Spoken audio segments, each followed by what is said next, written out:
Welcome to Stories After Midnight. Today we're going to be reading They Never Listen, They Never Believe, but I'll keep trying because that's all I can do. That's all I've ever been able to do, by Newbie63. I hope you enjoy it, and a huge shout out to my patrons for helping make this episode possible. Let's get started. I've been working in this textile factory for 40 years now. I've seen them come and go, both the living and the dead. When Sarah walked in that morning, bright-eyed and full of hope, my heart sank. They always look like that at first. They never listen. They never believe. Something about her reminded me of myself decades ago, before I learned the true nature of this place. The memories flood back whenever a new face appears. Emily in 92. She had that same determined walk, head held high, despite the whispers from the old-timers. She lasted 3 weeks before the cutting machine claimed her. Maria in 98. Her laugh could light up the whole floor until the day she answered a call for help that came from no living throat. And then there was Kate in 03, Lisa in 07, Amanda in 2012, and the list grows longer every year, and I force myself to remember each name, each face, each story. Someone has to carry their memories. I watched Sarah fill out her paperwork, her hands steady and sure. If only she knew what those forms really meant, not just employment agreements, but potential obituaries waiting to be written. The factory hasn't changed much since I started working in 1985. The same industrial lights flicker overhead, casting long shadows between the rows of machinery. The air still carries the distinct mix of cotton fibers and machine oil, but now it carries something else too. Whispers, echoes, and the lingering presence of those who never left. I remember my first day like it was yesterday. Margaret, the floor supervisor then, had given me the same tour I now give to others. She'd seemed distracted that day, her eyes constantly darting to empty corners of the room. I understand now what she was seeing. She didn't make it to retirement, lost to the cutting machine in 93. Sometimes I still hear her counting inventory in the storage room. I try to warn them all, in my own way. During Sarah's lunch break, I pulled her aside. My hands were shaking. They always do now, after what I've seen. There are things you need to know about this place, I told her, watching her young face for any sign of understanding. When you hear someone asking for help with their machine, don't go. Never go alone. Always verify with at least 2 other people that someone needs help. The voices.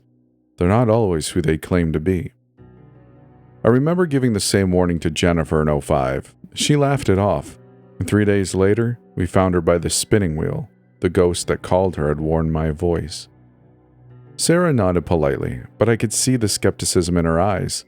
They all have that look at first, the mixture of concern and pity for the old woman who spent too many years among the machines. Some think I've inhaled too much cotton dust. Others assume the isolation has gotten to me. If only it were that simple. Back in 97, I tried to document everything. I kept detailed records of every incident, every pattern I noticed. The way the machines would run at slightly different speeds just before someone died, the cold spots that would appear in new places, the voices that sounded just a little too perfect, too familiar. Management found my notebooks during a routine locker inspection. They sent me to 3 different psychiatrists. I learned to keep my observations to myself after that. I watched Sarah during her first week, noting how quickly she picked up the work.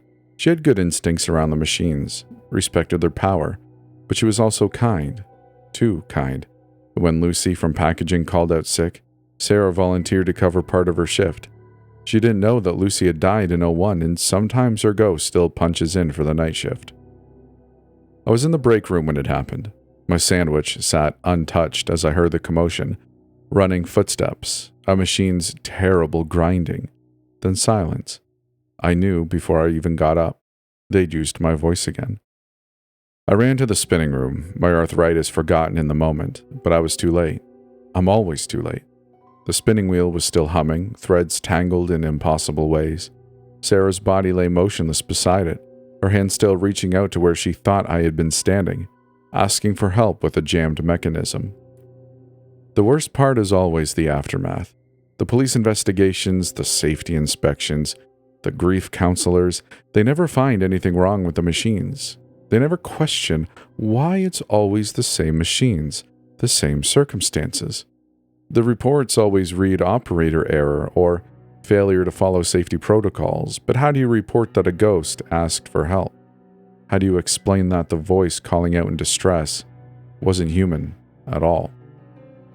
Sometimes I wonder if I'm part of the curse too, doomed to watch, to warn, but never to save.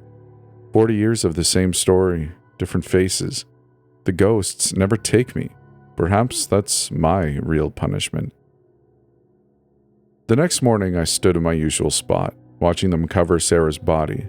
The machines hummed their eternal song, and I could already see her ghost forming in the corners of my vision. Another shadow among shadows, another voice that would call out for help. In 40 years, I've learned to recognize the different types of ghost shine. The fresh ones glow brighter, still clinging to their last moments. Sarah's had that same desperate gleam I've seen too many times before. They all start the same way, confused, angry, desperate to understand what happened. Some fade with time, becoming mere whispers in the darkness. Others grow stronger, learning to mimic voices, to manipulate the machines. I return to my station as I always do, the only living soul among the machines and their ghostly operators. Sometimes in the quiet moments between shifts, I catch glimpses of all of them. Emily, Maria, Jennifer, and now Sarah. They watch me with hollow eyes, perhaps wondering why I survived while they didn't. There was a time years ago when I tried to quit. I made it as far as the parking lot before the weight of responsibility pulled me back. Who would warn the new ones if I left? Who would remember their names, their stories? Who would know to look for the signs, to question the familiar voices calling out in the night shift? So I stayed, becoming as much a fixture of this place as the ghosts themselves. And tomorrow someone new will walk through those doors, and I'll try again, knowing it probably won't make a difference, because that's my curse, to keep trying, to keep warning, to keep remembering. It's the least I can do for all the souls trapped in this place of endless shifts and eternal overtime. The factory stands as it always has, a monument to progress and productivity, its windows gleaming in the morning sun, but I know its true nature now. It's not just a factory, it's a gathering place for the lost, a repository of voices that never quite fade away. And I remain its sole living witness, keeper of its dark secrets, guardian of its growing collection of shadows. As the afternoon shift begins, I hear Sarah's voice for the first time since her death, calling out from near the spinning wheel. It's perfect, too perfect, just like all the others. I close my eyes and whisper a quiet prayer for whoever walks through those doors tomorrow. They never listen, they never believe, but I'll keep trying because that's all I can do. That's all I've ever been able to do. That's the end of the story. I really hope you enjoyed it. If you did and you're on YouTube, let me know in the comments below and stick it to the YouTube algorithm by liking this video. You know, that's the one thing that they don't want you to do, because people need to hear about the ghosts at the spinning wheel. And between you and me, I think it's a conspiracy between big YouTube and big ghost by spinning wheel machines. So let's do what we can to share this around to people who need to know. And if you'd like to support this channel even more than just liking and commenting or even just listening, there's a Patreon available. I appreciate all of my patrons for your generosity. Thank you. If you're anywhere else, I'm not sure what your options are, but I appreciate you for being here. And if you'd like to come hang out, we do have a Discord available. It's pretty chilled. You don't just come, say hi, leave, do whatever you want.